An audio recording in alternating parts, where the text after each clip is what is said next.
Hello, and welcome to Breast Cancer Conversations, a podcast brought to you by survivingbreastcancer.org. I am Laura Carfang, breast cancer survivor and founder of survivingbreastcancer.org, a nonprofit organization providing community, education, and resources to empower those diagnosed with breast cancer and their caregivers from day one and beyond.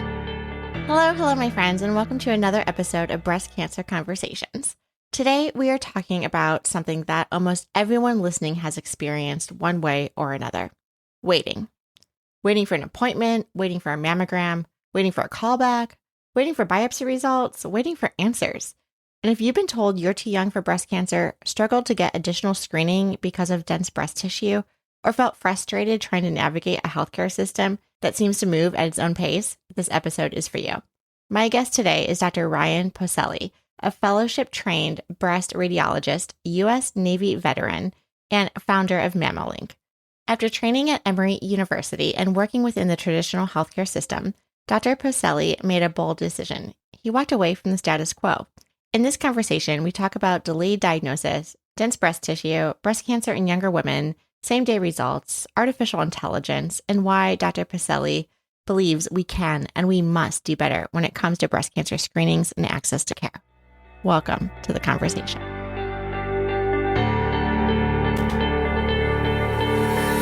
Now, when you think about radiologists, I think, hospital settings, maybe some academic centers. When did you know that wasn't the right fit for you and that something had to change? I would say it's always kind of been there.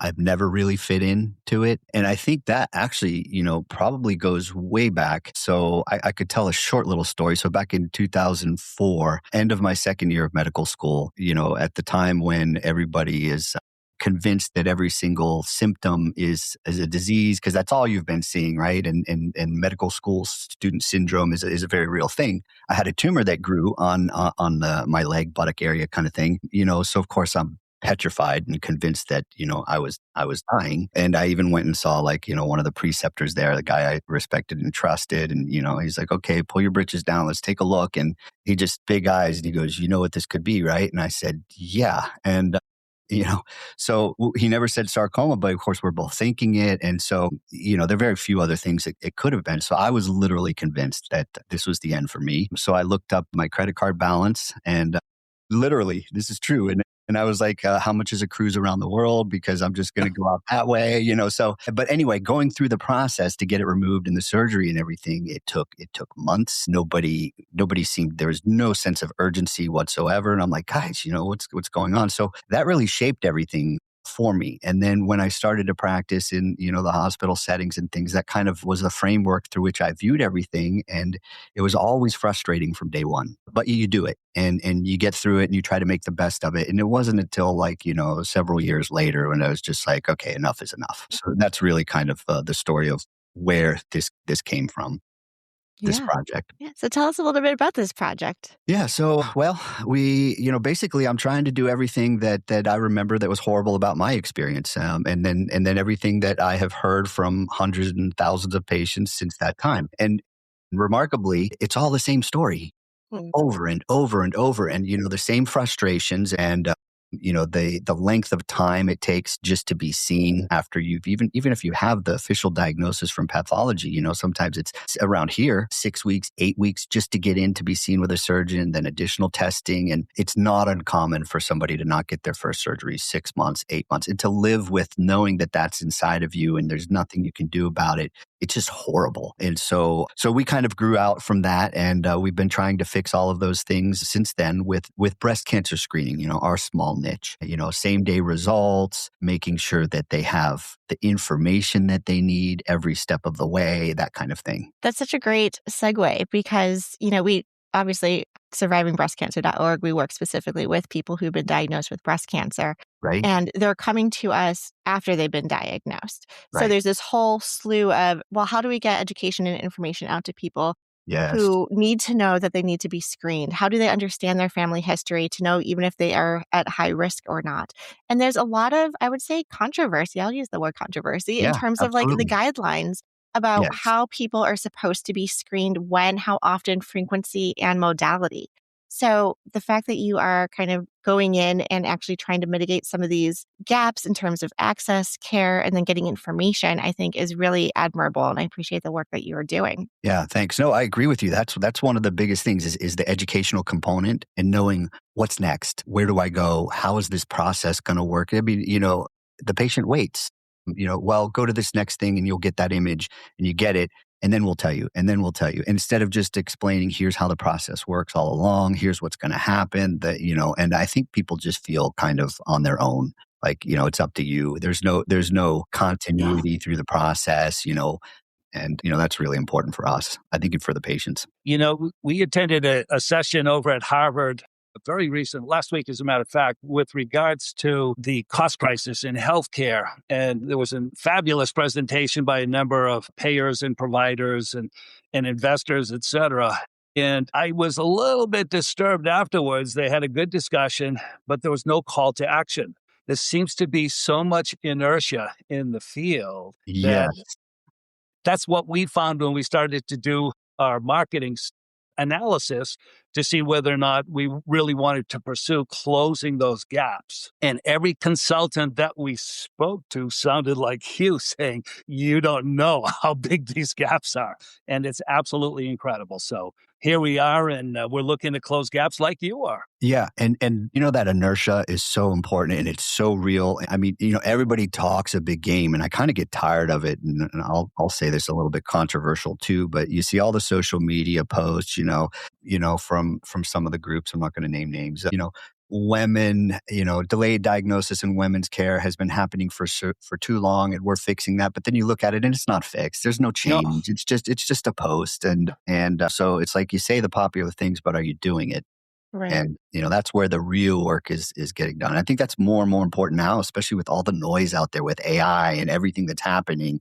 It's like people need to know and where the work is actually being done and who to trust. Mm-hmm. So you started this idea and you said that you're in Tampa, Florida. So how did you take this idea and scale it to have multiple buses meeting people where they are and really being able to bring technology and education and services to women, to the masses? Yeah, that's a really good question, Laura. So one step at a time, kind of a big leap of faith, put your money where your mouth is and hold your breath and pray.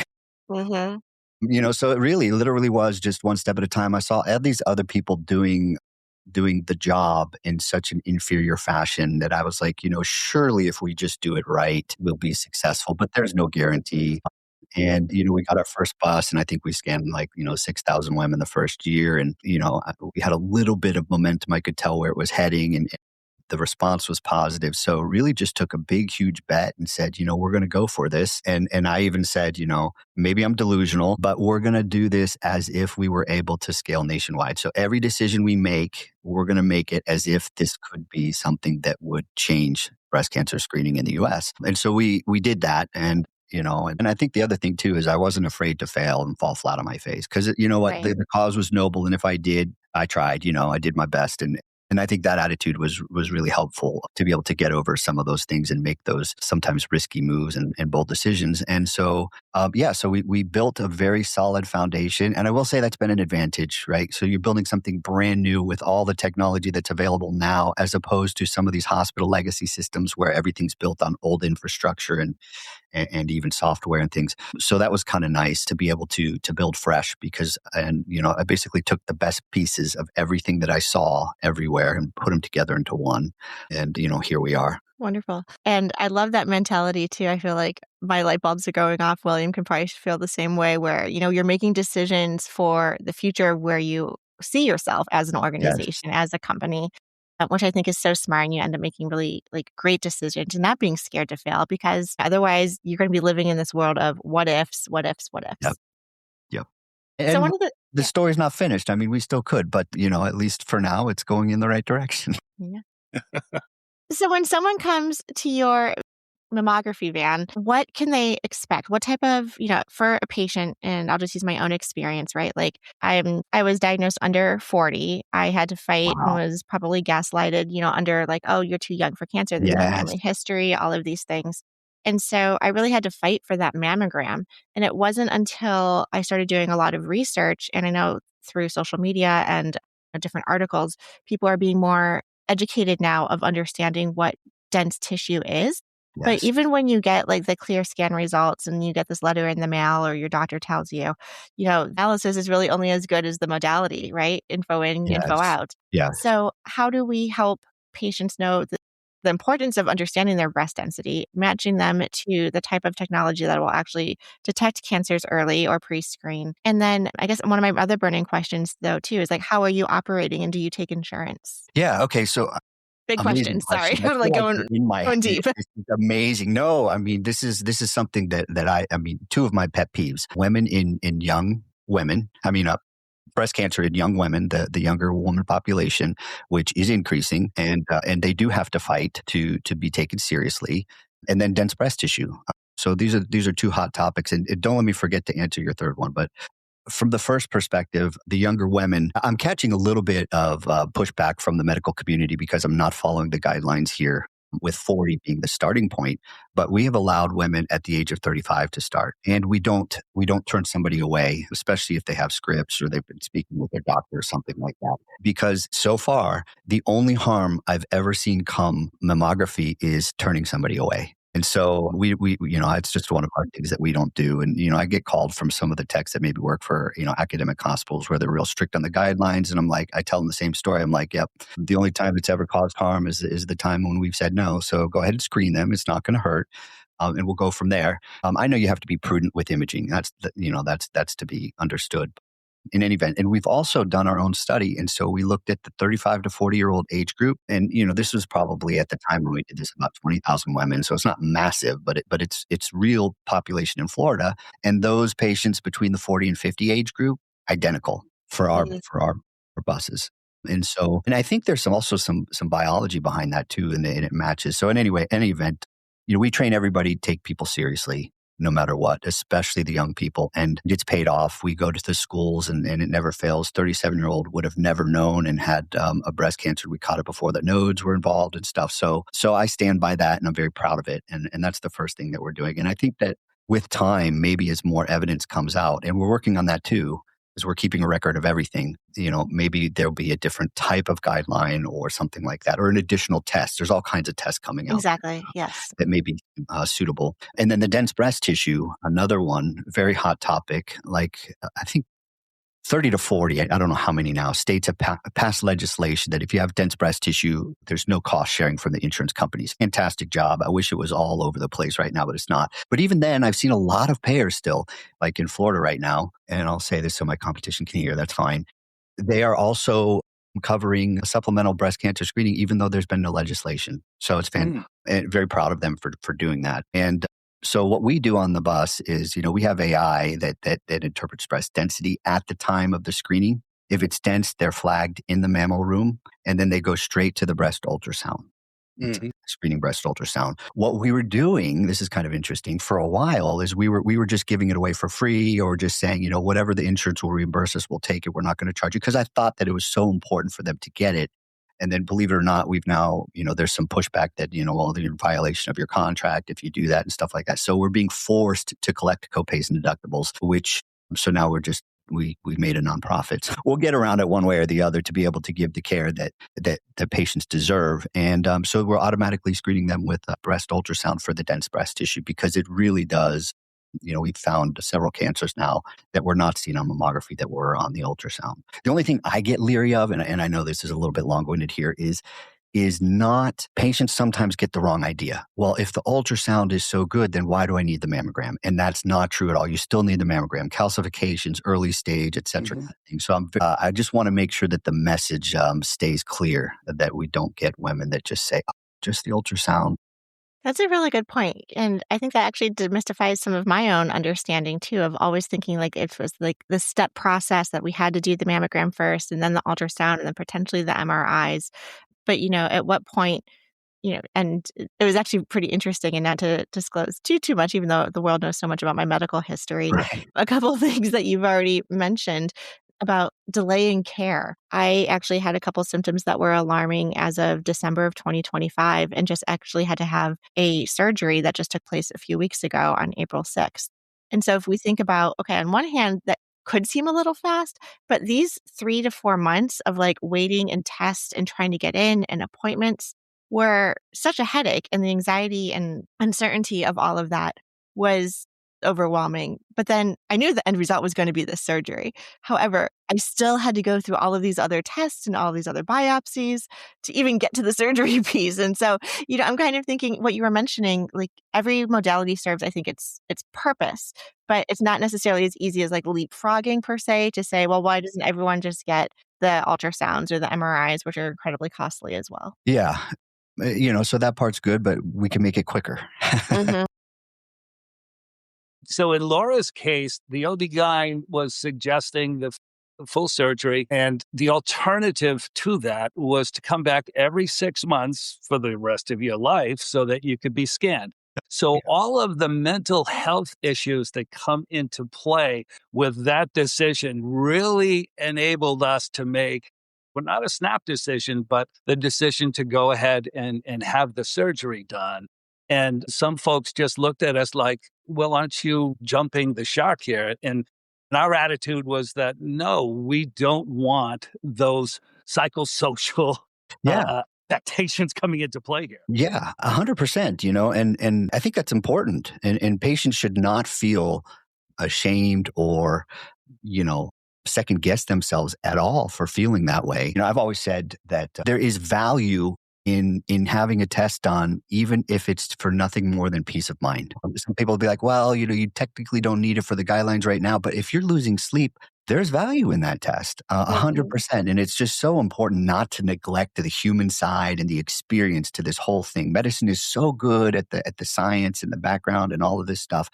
But what they really miss the mark on, in my opinion, is the human side of everything, and especially in breast cancer screening. To me, it's the elephant in the room. And so that's where that's why we're focusing so hard on this part of it. One of the other things that we're seeing in this country is the rapid rise of influencers and the anti-science Yes.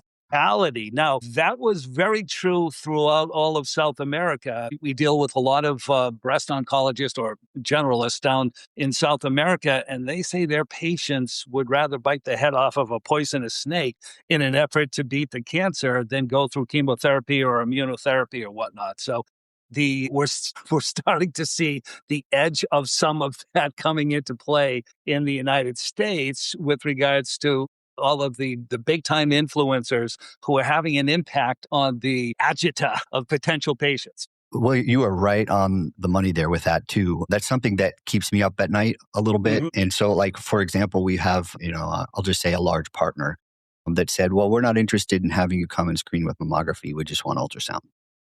So now I'm faced with the decision. Do you do something medically inappropriate to give them at least some care, or do you fight and say all or nothing? And so one of the things that we're doing now is for those patients that are saying, I only want the ultrasound. I've said, okay, we'll give them that.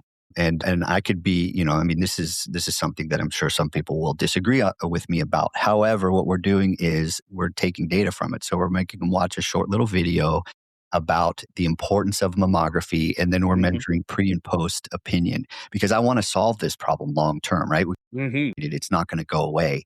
And so what's the best way, and what are the most convincing arguments and the way to really change people's thinking so that they don't hurt themselves, so to speak? Because that's something I've seen too, is unfortunate. Yeah.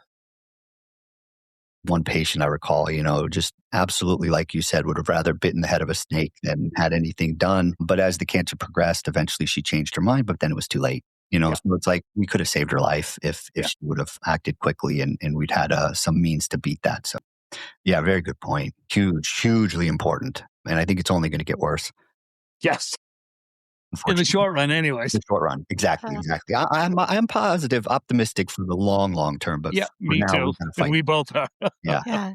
And I'm glad you're collecting the data as well. Like, you're seeing this as an opportunity. You're meeting the patient where they are with their decisions and their empowerment and agency to make a choice, but then using this as a teachable moment, educational moment, and then collecting the data to see where we can then pivot to say, okay, like, why are these belief systems structured this way? And then not just, thinking about alternative medicine or holistic medicine, but we see this also in a variety of diverse demographics of people wanting to refuse finishing lines of treatment, whether it's chemotherapy or endocrine therapy, or just making a choice of, no, I'll have surgery and that's it. I don't even want radiation afterwards, et cetera. And so, there's the science, and this is what, Yes.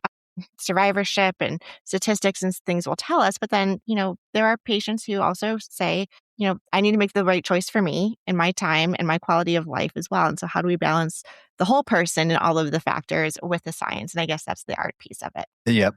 And Absolutely. I point to Steve Jobs. I mean, he tried to fight cancer through Yeah. probiotic, Yeah. extremely strict Yeah. diet. Super intelligent man. Brilliant. Yeah, one of Brilliant. the smartest people on this Right. Right. planet. And still, And it was a mistake, and absolutely. it was costly, and it was such a shame to waste that kind of a mind. Yeah, absolutely. Yep. I read the same thing about that. And I think about that too. It's funny. Yeah. That very story every once in a while, I'm like, well, if it could happen to Steve Jobs, it's a Yeah. powerful problem that we need to address. Sure. And you know what I'm doing, guys? You might find this interesting. Is we're building a database, so we're taking all these data points, quality data. Would you have been screened if we had not shown up? What was your experience like? And demographic data, geographic data, outcomes data. We're putting it all into a database. Mm-hmm.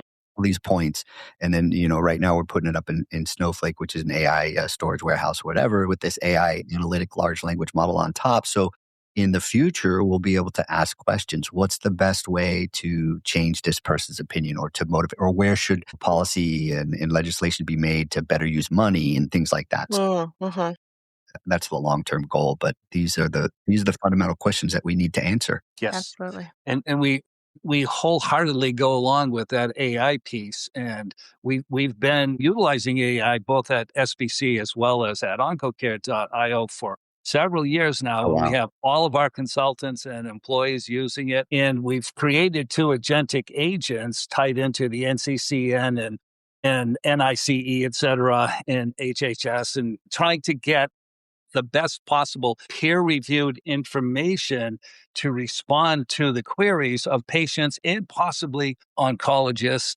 Right. providers, et cetera. It's just amazing to go to. We're here in Boston, and we're surrounded by arguably the best collection Yeah. of hospitals on the Yeah. planet. Sure.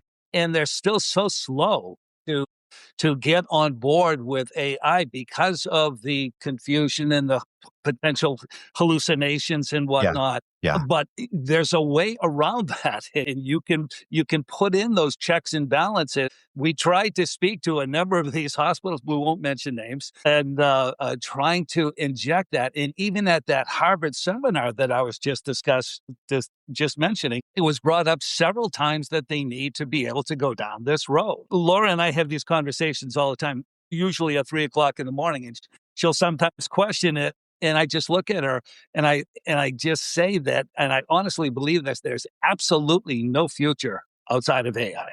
There's just no future. And AI is going to propel. Now, yes, there are hallucinations, and there has to be that check and balance put in place. But once I think you can get real comfortable if you're pulling data from very reputable, peer-reviewed sources, then you can sleep at night.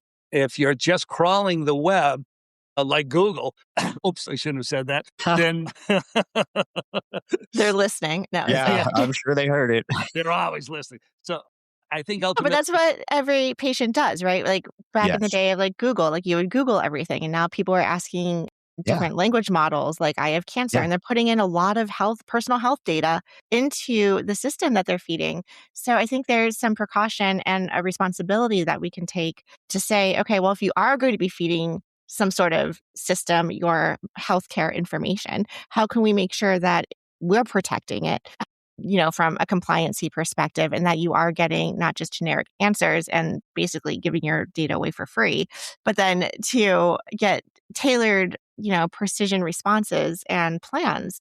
So, I think that's definitely the future as well. And so I want to piggyback on this AI conversation, Ryan, because you said that you utilize AI in your vans. And I think did you develop, was it called RAIN It's Yeah, like well, an that was AI just model? essentially the workflow model. Everybody's Okay. using it for interpretation and for the radiologist end. And I think the biggest potential use of it right now, I mean, well, you can't knock that. I mean, it's making advancements, and I'm sure one day it'll read a mammogram better than a human at some point. And I hope it does. I mean, that'd be fantastic for patients to have a more reliable system. We're not there yet, but certainly not afraid of that and looking forward to the opportunity to advance the field. But yeah, so I mean, nobody's looking at the benefits in terms of the workflow, which are all of these huge opportunities and friction reducing pathways for patients and everything like that. There are a few companies that are doing it, and I think it's increasingly being recognized. But yeah, that's the idea is real time AI navigation to make it so you don't have to now all of a sudden come back, 6 weeks later for another test, get another day off of work. Fact is, people just they don't come back. They won't do it. Their No. lives, it's out of sight, out of mind, and they're busy with their daily life. And that's a failure on the medical system.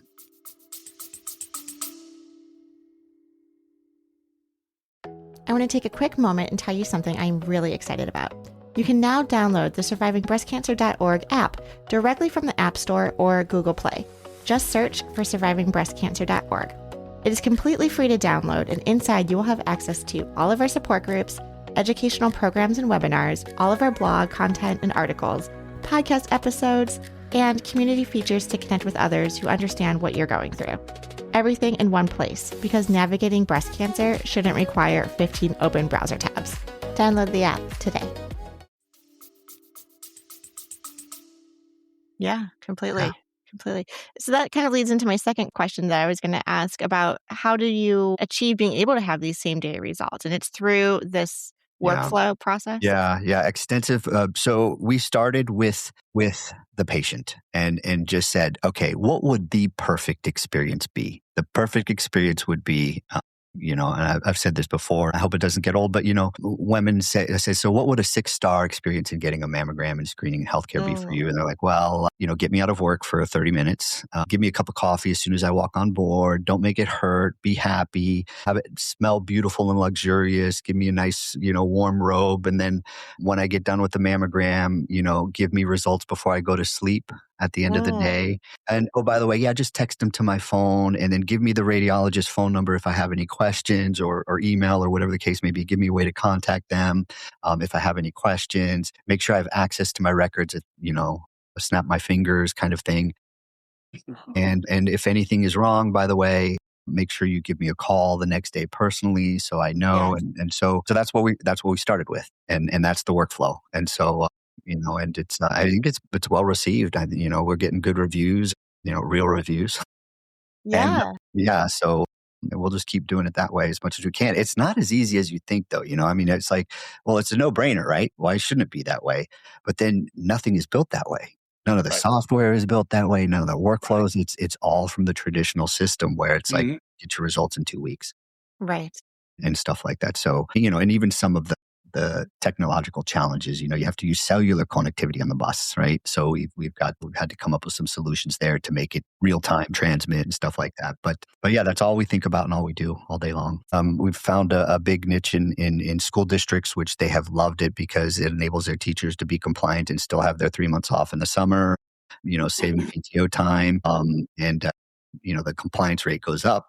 A lot of healthcare practices have reached out because, they want to make sure they're closing these care gaps, which number one, most important for the patients and their compliance. And so they're finding that mobile mammography is great because the patient is there for their appointment. They say, don't leave the parking lot until you get on.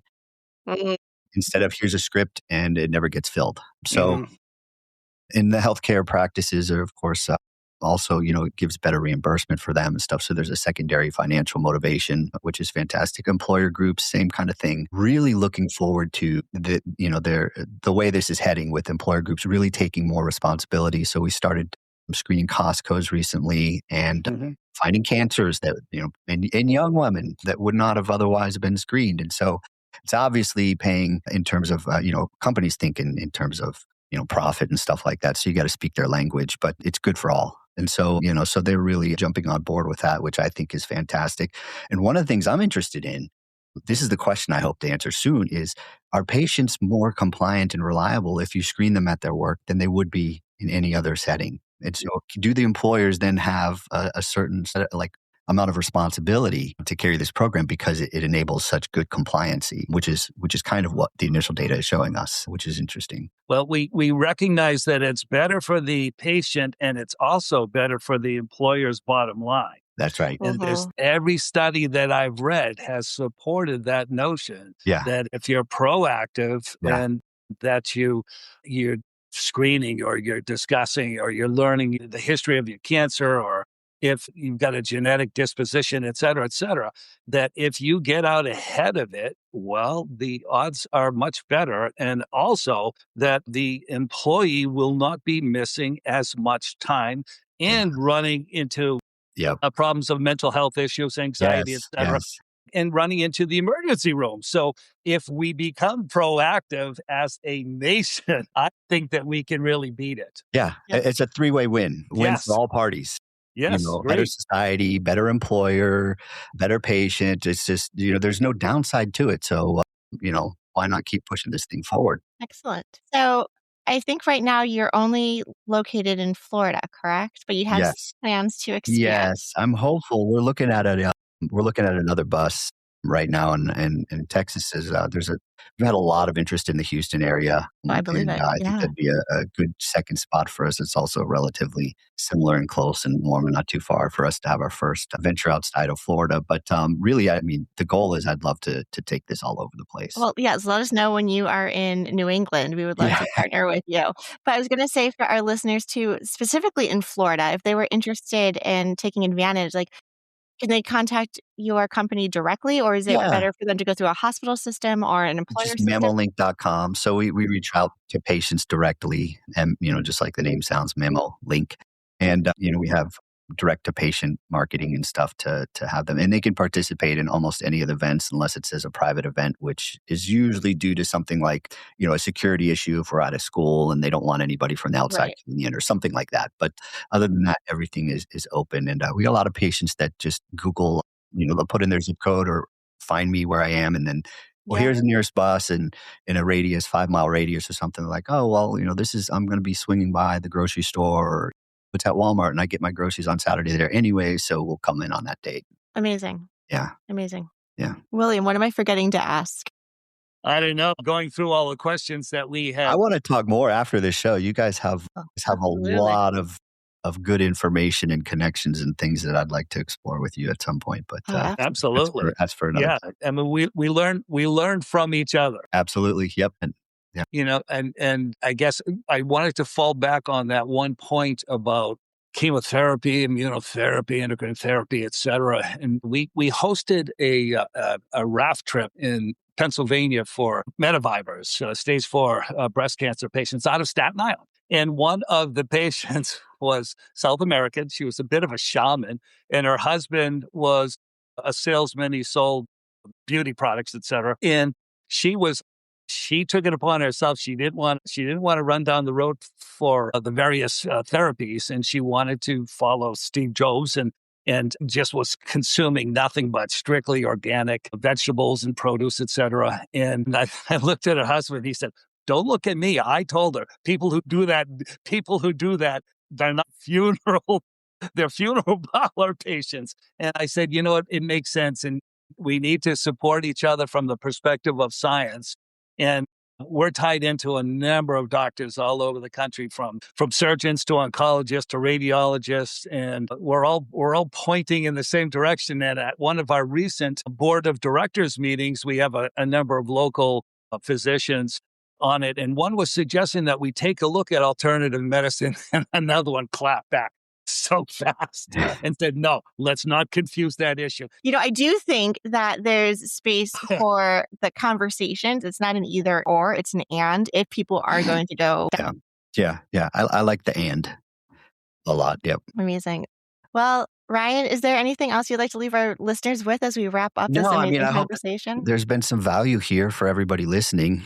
That's the goal. And, I think, I'm hopeful though. That's the one thing I want to leave is I just see a lot of people coming together right now. There's a lot like us, for example, and other podcasts and things like that. There's a lot of people coalescing. It's kind of like from the ashes, something good is building. And that's kind of how I feel. I really do think that healthcare in terms of the difficulties with the payer system and the wait times and access and et cetera.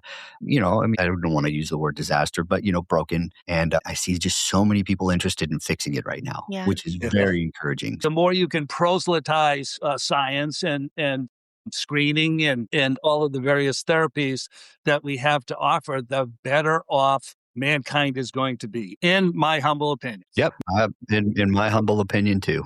You're right on the money. Thank you both, Ryan and William, for joining us. And thank you, everyone, for listening to our show.